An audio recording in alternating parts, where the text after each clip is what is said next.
Good morning.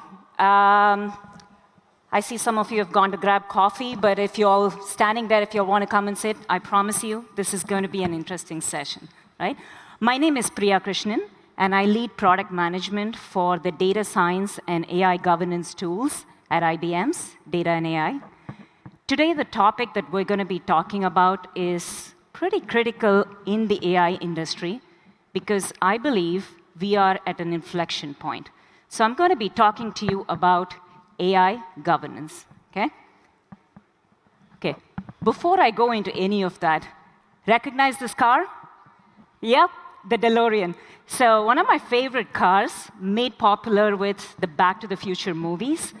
But I'll tell you a story about John DeLorean. So John DeLorean, who was the founder, he was a rising star in the automotive industry. However, he saw that there were some unethical and not safe car practices at that time. So he really wanted to change that.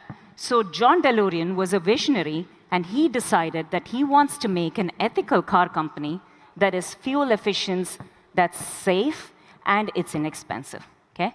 So one of the innovations that he did, at that time considered an innovation, was that he put in a large tail and backlight at the back of the car, so it could be visible at night. Okay? He also wanted to do more, like fitting airbags in the car, but he ran into some production issues. So guess what? He didn't actually get to do them. It was not required at that time. Regulations in the industry did not want it at that time, so that was okay. He didn't do it. But today, if you fast forward to today, that is not acceptable. These are basic regulations that are necessary in a car that you buy today. So if you think about it, there's a distinct before and after in this industry. It's kind of the same inflection or the change that we see today in the AI industry as well. AI is here to stay, and the promise of AI is clear more than ever. I mean, if this conference is not proof of that, I don't know what is, right? In fact, IDC predicts that it could reach over 500 billion by 2024, okay? So the promise of AI is clear. There is an inflection going on in the industry in this, but if this is all great, then what is stopping us from implementing AI in large scales? There are a few market trends that are going on here, and I'll talk about each of them. Let me just call them out here first. The first one is, this is great. I have a bunch of data scientists. I've built my models. But how do I actually operationalize or move them into applications with confidence? Can I ensure that I can do that at scale? The second one is that there are so many business controls and standards within an enterprise today. How do I manage the risk so that I can ensure responsible use of AI? So that's the second problem or the trend that we're seeing. The third one, which is really important and is really a catalyst right now happening in this, is the growing number of AI regulations in the industry.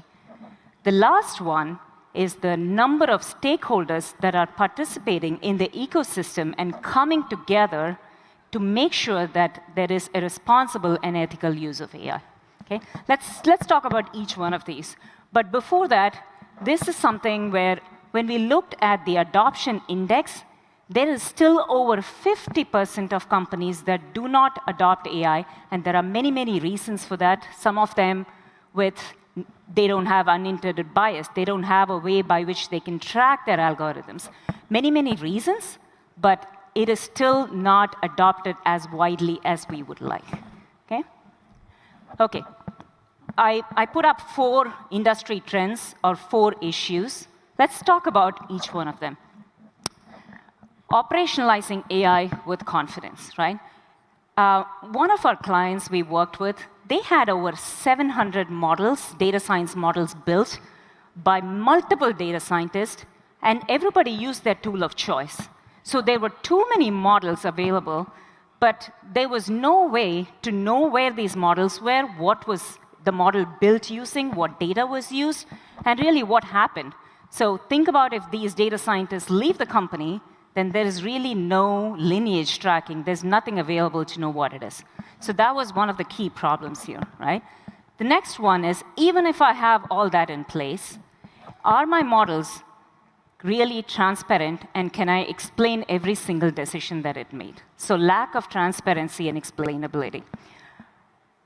The third problem is, can I actually track what is happening in the AI lifecycle end to end? So most often than not, we find that when people think about monitoring models, they think about, OK, I have monitoring hooks in production.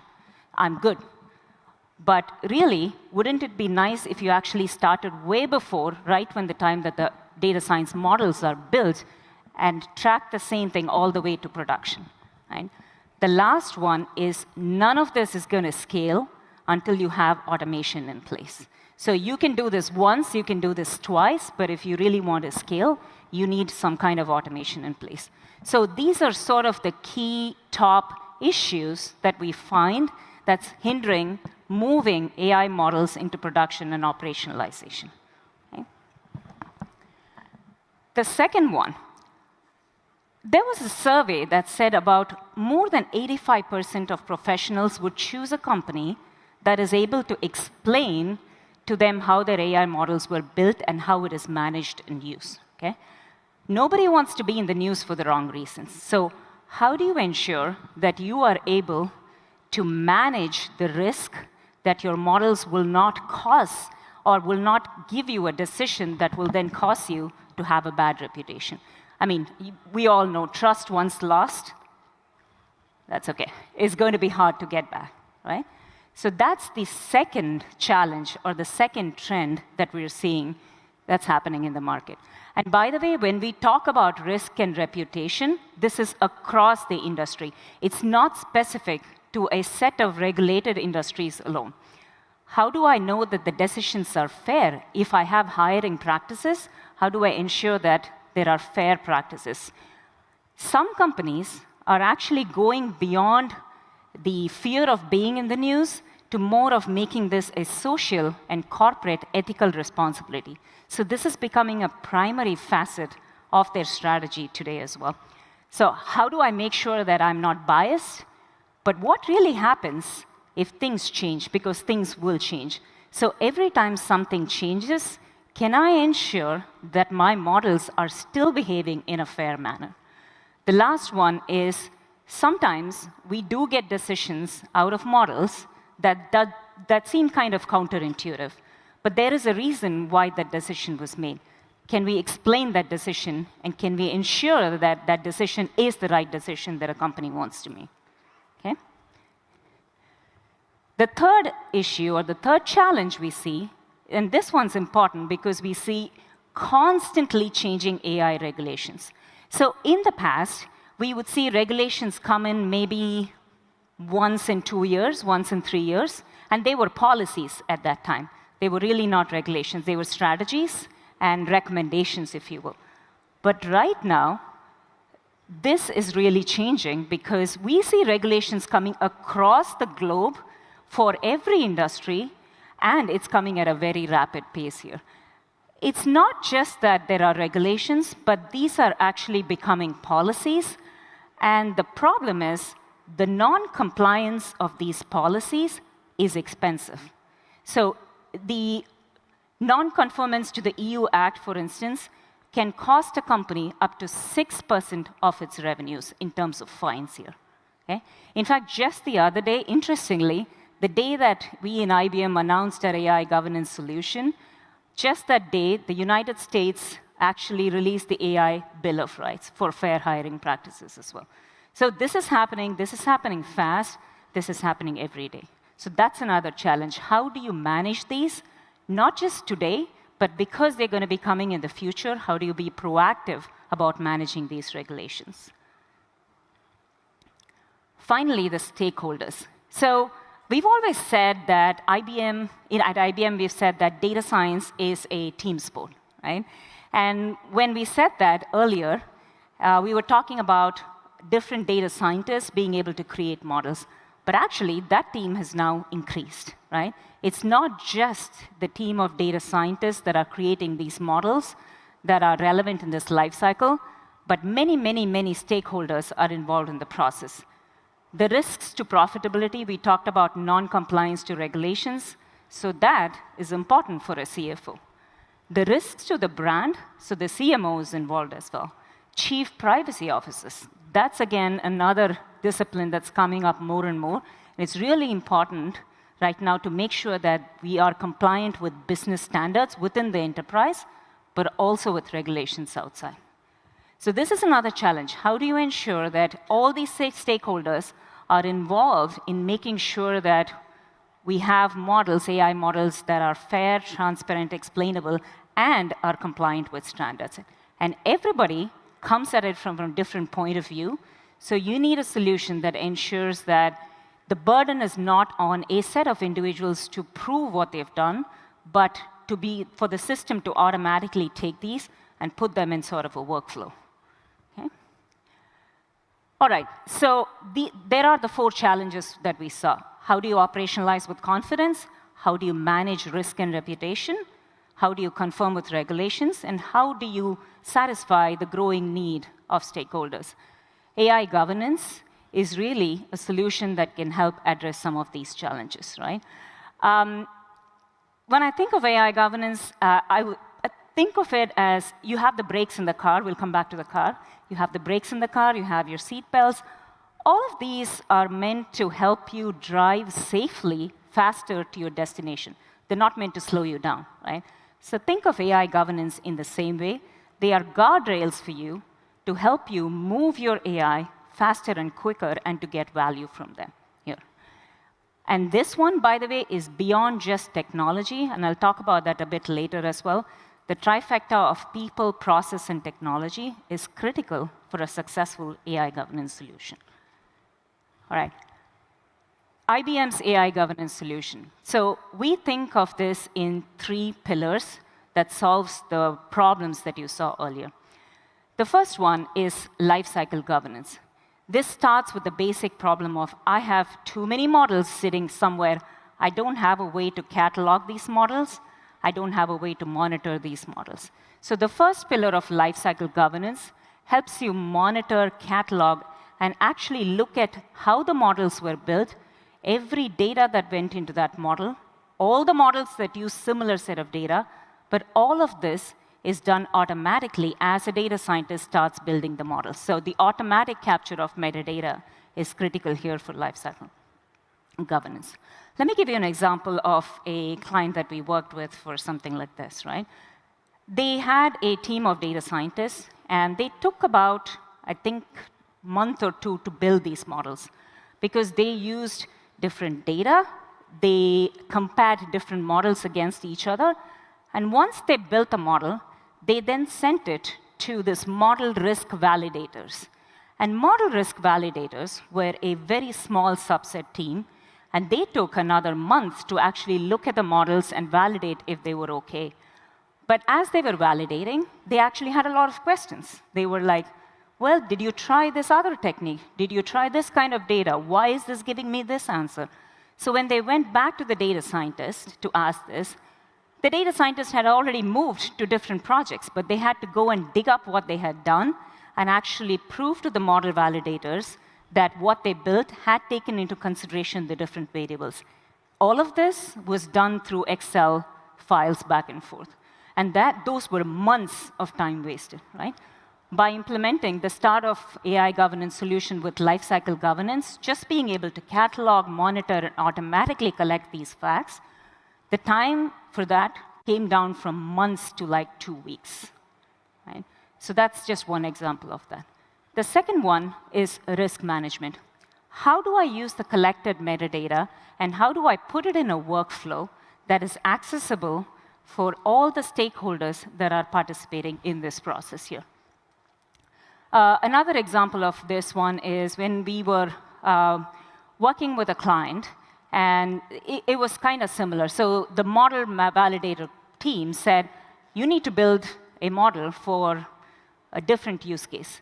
So the data scientists, what they did was they looked at the request and they said, This is similar to something that I already built earlier. I'm just going to grab that model from production, and I'm going to use the same thing. Guess what happened then? Because the earlier model was built for United States, but the new model request was for European Union, the business controls that the company had defined for these were entirely different. So that model did not really work for that.